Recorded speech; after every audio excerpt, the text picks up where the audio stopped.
All right, we're going to keep going, discussing, learning about the eyes of Jesus. Again, not these eyes. We're using the letter I, something that he showed me. And that is that how was Jesus effective? He was effective through invitation. He invited people to come and see, to follow him, to have a relationship with him. He left an impact on people. They wanted to change. They wanted to be different, and they may not have even understand that. I mean, do we really understand that desire to change and be different? Probably not. But you know, we want to be different because of his impact. You know, there's something about Jesus who makes our heart want to be a little softer. We want our responses to be a little better, and we want to learn, and we want to know more, and we want to do more. We want to be like him. And so we learn from that how he inspired people, and we're going to carry on with that one, the inspire. We're going to carry on with that now. We're going to look at verse 47. We know that Philip has gone and told Nathanael, come and meet Jesus. This is the Jesus. And Nathanael had the question, can anything good come from Nazareth? And Philip has been impacted by Jesus. He's been inspired by Jesus. And he says, come and see. So he repeats Jesus' words. I love that in the red letter edition of the Bible, when Jesus says, come and see, it's going to be in red. And then when Philip says it, it's going to be black. And I love that Jesus is he's already reproducing what he is in the disciples. And it was just that simple. Again, no thumping them over the head, no pound, the pulpit preaching, just an invitation to come spend the day with him. And then he had that impact. And so we're going to carry on today with the word inspire. So how did Jesus inspire? So Nathanael has this question, can anything good come out of Nazareth? Philip says, come and see. Verse 47 of John 1. Jesus saw Nathanael coming to him and said, behold, an Israelite indeed, in whom is no guile. Can you see the inspiration there? I mean, so Nathanael hasn't met Jesus there with the greatest welcome mat. He kind of had that alarm system that we talked about in lesson 1, because he said, can anything good come out of Nazareth? This can't be Jesus. There's no way this is the prophesied Messiah coming out of Nazareth. But then we see Jesus with, again, red letter words. Jesus sees Nathanael and he says, behold, an Israelite in whom is no guile. He inspires Nathanael right then. And then Nathanael says, how do you know me? And Jesus answered and said, before Philip called you, when you were under a fig tree, I saw you. There's that inspiration. How did Jesus win the world? How was he effective? He invited, he left an impact, he inspired people. Here we see him inspiring someone who wasn't so friendly meeting him. He did, again, Nathanael wasn't throwing out a welcome mat to Jesus Christ. He met him with some resistance. He tells Philip, it can't be. He can't be that great. He came from Nazareth. And so then we see Jesus come back, not with, how would most of us come? Well, let me tell you who I am. I'm Jesus Christ. He didn't come back that way. He came back by inspiring Nathanael, by saying, there's no guile in you. We would look at verse 46. Well, can anything come out of Nazareth? And we would probably judge Nathanael. But Jesus met him with inspiration. He met him with open arms, even though he had come with resistance. He says, in whom's no guile. And Nathanael says, how do you know me? And then he says, I saw you. Before Philip called you, you were under a fig tree, and I saw you.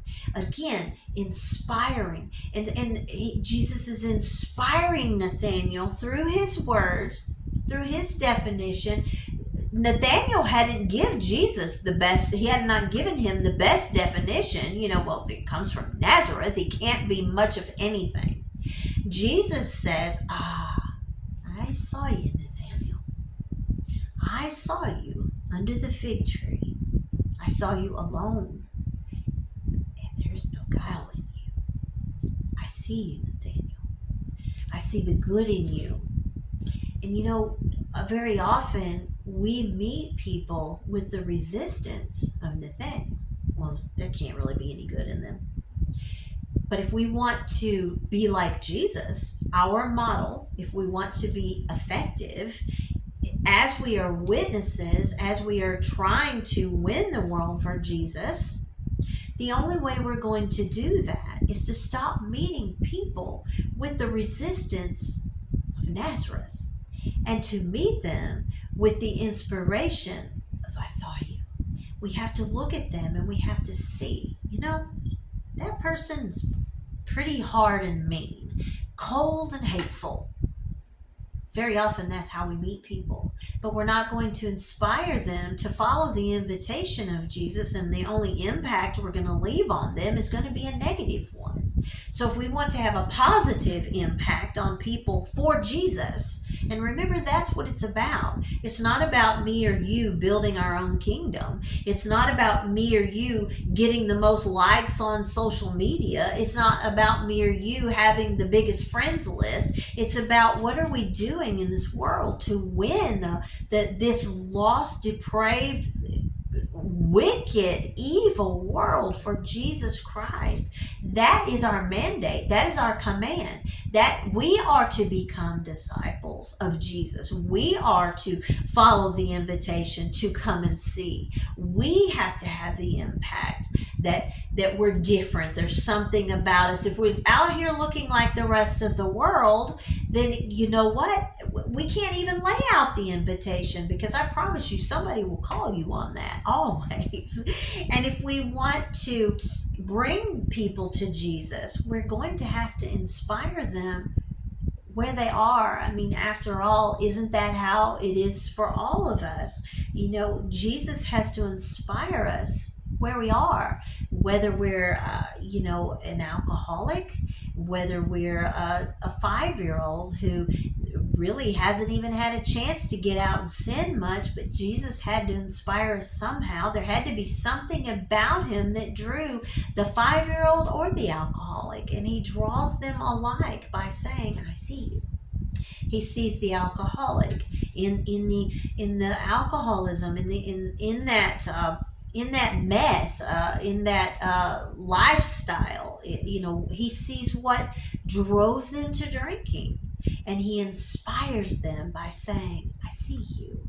Barry and I used to live in a home, and the landlord there was an alcoholic, and from our home was on top of a hill, and from up there we would see a lot of things happening with that poor man, and it was just the saddest thing to see the condition his life was in, and the way that alcohol drove him to doing so many just off the wall things. And it was the sweetest man, so respectful to both of us, and especially to me as a woman. He was just very respectful, but his life had driven him to turn to alcohol instead of receiving the invitation to come and see and coming to Jesus and be impacted by him. He had been impacted by something else, and it was very sad. And I just said that to say this: the way that Jesus inspires all of us is by being welcoming, by giving the invitation. He laid the invitation for that alcoholic just like he does the 5-year-old innocent child. He's not different. The Bible says he's no respecter of person. He doesn't think this one's greater than this one. He wants all to come to salvation. He wants to spend eternity with everybody. Even the people who, here like Nathaniel, well, it can't be who he says he is. He's from Nazareth. But he inspired people by letting them know, you may meet me with this, this kind of attitude. You may meet me with looking down on me and being judgmental or hateful or, belittling. Maybe that's a better word. But I see you. I saw you by that tree, and I care about you no matter how you met me. And so I'm inspiring you with my words, with my attitude, with my acceptance. And sometimes that's where we're losing our impact, is the lack of acceptance of people who are different, who believe different, who look different, who act different. And we're not going to be effective. We're not going to reach the world for Jesus with that kind of judgmental attitude. So, how do we change the world for Jesus Christ? We do it by invitation. We do it by leaving that impact being different, and by drawing them to Him, and He leaves the impact, because it's He who is in us that should be showing. And then we do it by, Jesus inspires them. Sometimes it's through our words, and sometimes it's by when we keep our mouth shut. We inspire them the same way that He did. So we'll carry on with this a little further. We have 3 eyes of Jesus. If we want to be effective, if we want to change the world for Jesus, we have to use His eyes. Sometimes we're using ours when we need to use His. Invite, impact, and inspire.